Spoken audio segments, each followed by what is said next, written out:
What's up, everybody? This is Ken from Revenue Zen, and I got another great question today. It's how do you actually do generative engine optimization, or GEO? What are some of the ways to think about strategy, and what are some of the tactics?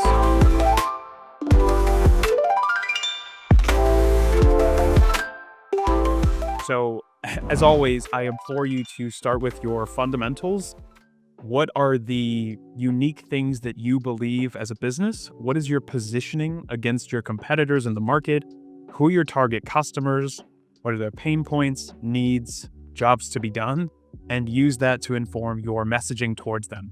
None of what I'm about to say, just like any marketing channel, will matter if you don't have that in place. So with that in mind, let's get to the real stuff. First and foremost is tracking. I don't believe in being data-driven, but I do believe in being data-informed. Having those more objective measures to go along with our good guts allows us to make better decisions. So the first thing is, if you don't have conversion tracking set up in your Google Analytics 4 account, which is free and what most people use for analytics on the website, go set them up.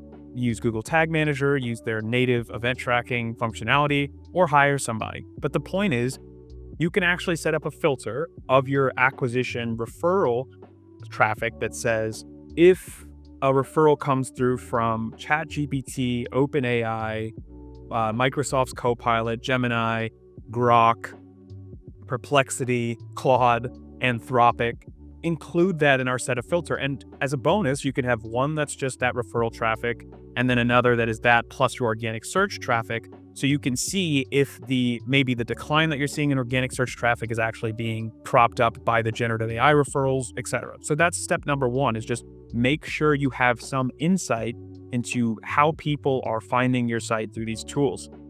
The second thing is more unproven, but I think it still offers really good insights, and they're called brand visibility monitoring softwares or tools. And these are things like Profound, Scrunch, Auderly. There's a few of them out there, but what they do is essentially they take a bunch of prompts across the day, week, the month, and you put in the types of topics that you want, right? So for us, it might be, what are some of the top B2B SEO agencies in the United States for a SaaS company, right? And over time, it'll start to give you a picture, because every single result in generative AI tools is personal, hyper-personalized, but you can start to see a trend line of, these competitors are showing up for these prompts a lot more than we are on average. Why is that? And you can begin to make certain kinds of baby steps towards improving that content in alignment with existing best practices. We're not doing anything crazy, and then measure those results over time. So these visibility monitoring softwares can give you another layer of insight into how your content is performing. And that's really valuable to knowing how to make decisions. So those are a few things from a tracking standpoint at the beginning. And then at the tail end, when somebody might convert or is into your sales pipeline, I'm a big fan of just adding how did you hear about us in an unstructured form, or an unstructured field on your contact form. The reason why I say that and not structured is because folks say all kind of stuff. You get these little tidbits of insights of how they heard about you, what they think about your brand, etc., that you can then do a cluster analysis afterwards. So take all that data, all those forms, and you can say, what are the consistent themes, pain points, needs, ways that they're talking about us, and then use that to inform messaging in the future. So pro tip there. And then have your sales team, once they're on the discovery call, they can say, looks like you heard about us. You said AI. Was that ChatGPT? Was that Claude, Perplexity? Dig in a little bit. And we've found from our own inbound leads through our own GEO efforts that folks are happy to describe this journey. And not only that, we record that information in our CRM, and then we can use it later. So you get where I'm going with this. We can begin to piece together these different data points with experience and our intuition and big brain wisdom, people wisdom, and start to put together a plan for how to move forward in this new environment. The next tactic that I'm really seeing more often than not is sort of a tried and true tactic, but seems to be overrepresented, at least in our own testing and things that I've read and researched from really trusted industry peers as well. And it's things that are sort of middle of the funnel, right? Somebody is problem aware, solution aware, but they might not necessarily understand like what vendor or what exact brand they want to go with. So these are things like competitor comparison articles versus content like X brand versus Y, industry roundups of the best of the top tools, etc. And it's important to note that all of this should be on the backbone of good marketing principles of knowing your customers or your target customers, what their needs are, being honest about where your product shines and where it falls short, but creating these content assets and specifically content that highlights what's unique about your brand, what you do differently or better or both than everyone else, seems to be represented disproportionately, at least for now, when it comes to generating folks that will actually come to your site, engage, and even reach out as a lead, seem to be overrepresented. So why does that matter? Even if this was only, again, traditional SEO environment, that kind of content, people are looking for it.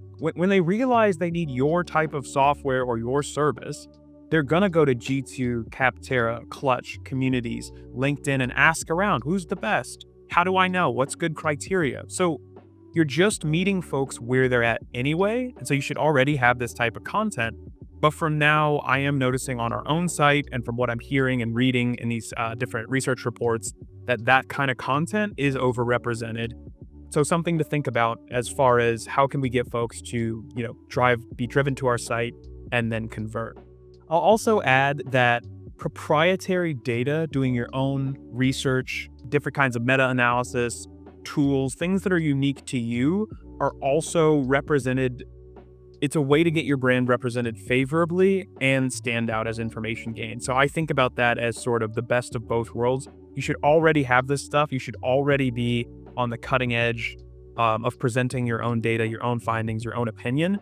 But that's just something else to note, just when it comes to the costs and the time and the resources needed to make some of that like really in-depth research, that can be a little bit more than just comparing competitors or writing a product or solutions feature page. The third, and I know this is a bit tough to swallow because for some folks who have been tracking different updates of traditional Google search, it can feel like you're getting tugged around a little bit, but because these models that are crawling your site are a little bit less sophisticated than Googlebot, for example, things like structuring your, heading tag like H2s, H3s, H1s in ways that are clear questions that clearly describe the topic below becomes really important. Even though there might be a use case where your article, if you have the right topical and domain authority, you write it in a really fun, silly way with subheadings that are just kind of playful, that still might have good engagement,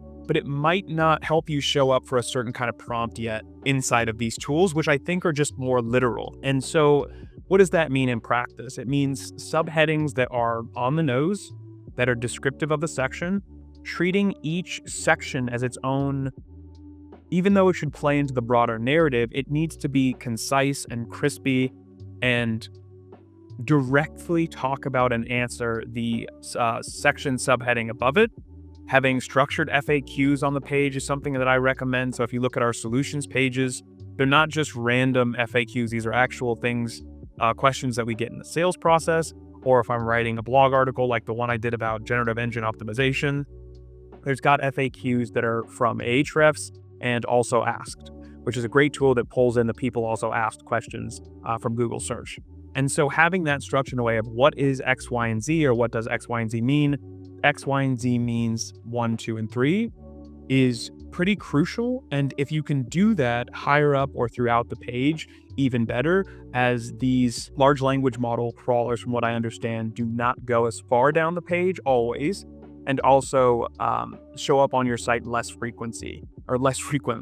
So something else to keep in mind is just playing around with the content format in a way that may seem counterintuitive, but that is very intuitive and useful for the new ways that these tools are crawling your site until they catch up with traditional search engine crawlers.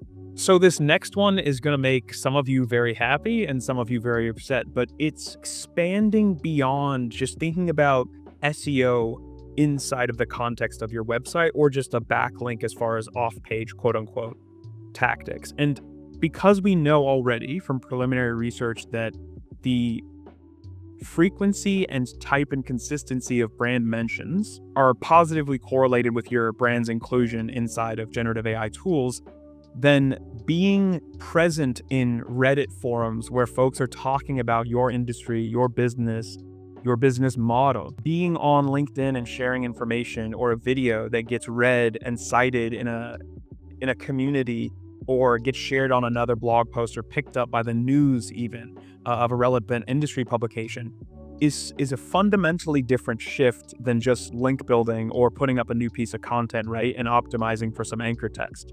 And it's also, in my opinion, different from traditional digital PR, where the goal might also be to just gain a link or a mention. You have to actually create what you want the audience and the LLM to understand about you. So PR might be sharing an update about the amount of funding that you raised, but it has very little to do with your business model. In this context, when you're sharing on Reddit or Wikipedia or TechCrunch or sharing an article on LinkedIn, a LinkedIn article instead of a post, it's about not only describing your business, but in a way that goes deeper than I think that some SEOs who don't think about broader marketing or demand gen more broadly think about, which is what is unique about us? How do we stand out? What do we believe? And what are aspects of us that are not replicable? And so spending time on other platforms on making sure, and this is kind of shout out to the old school way of doing things, but making sure that your brand mentions on platforms like G2, Capterra, Clutch are not only filled out, which is sort of a traditional tactic, especially in local SEO, but also consistent, not having a jumbled mess of branding, different taglines, different old outdated links on all of your profiles, but one cohesive, consistent narrative with the specifics about your business. The more you can expand outward consistently and do interesting things that people want to talk about, the more beneficial that will be for your overall strategy of getting included in these platforms. And then lastly, as we see clicks, right? Shout out to everybody talking about doomsday of we're not going to get any clicks from Google search anymore. But as objectively across the industry, some of these top of funnel queries like what is X, Y, and Z are just answered outright by Google overview or AI overviews or ChatGPT, we're going to see the emergence of practices like conversion rate optimization, lead nurturing, having an email newsletter or a paid or unpaid community where we're not just reliant on this mountain of inbound volume at the top of the funnel and hoping it trickles down. Now, if we have a smaller, if we have a smaller volume, so to speak, then delighting those folks, capturing that demand, and if they're not in market or ready to buy, we can make sure that we're offering them something in the meantime to continue to educate them. And so with some of our clients or partners, we'll see that as some of this like website visitor traffic drops off, we don't have a mechanism to capture those folks and to nurture them over time until they're ready to buy. And so if you haven't done a new user onboarding process to understand what their journey was like before knowing you through your site, etc., I highly recommend doing that. I recommend talking to somebody who understands user experience and conversion rate optimization. That's getting more with less if your traffic is declining. And if it's growing, even better. That's the best of both worlds. Third is, why not have an ongoing YouTube series with those subscribers, or YouTube is often cited inside of these generative AI tools as well. So that's just a bonus. But to nurture those folks, an email newsletter, a course where you can have a cohort over a long period of time, thinking more holistically about demand generation, demand capture, and growth, working with sales and customer experience and the brand marketing team. That is a way forward to reduce the harm if you are losing website visitors, but also these are just good marketing practices anyway. You should always be thinking about things more holistically over time anyway. And so that will only continue to matter as we see some of these terms and some of our content that used to perform well, drive a lot of inbound visitors, start to trickle off or disappear altogether. So those are a few strategies and tactics that not only we've been using to get our own inbound leads from these generative AI tools, but also based on a lot of great research and initial findings. And as always, the most important thing here is to track things. Data is great, be data informed, to make a clear hypothesis, to write down the test period, just incrementally march it down, measure the results, and then continue to make good decisions. We're not sticking our head in the ground and pretending like things don't exist. We also don't have to rip out all of the good best practices, great content we made, and SEO fundamentals that are still meaningful and will work from now and into the future.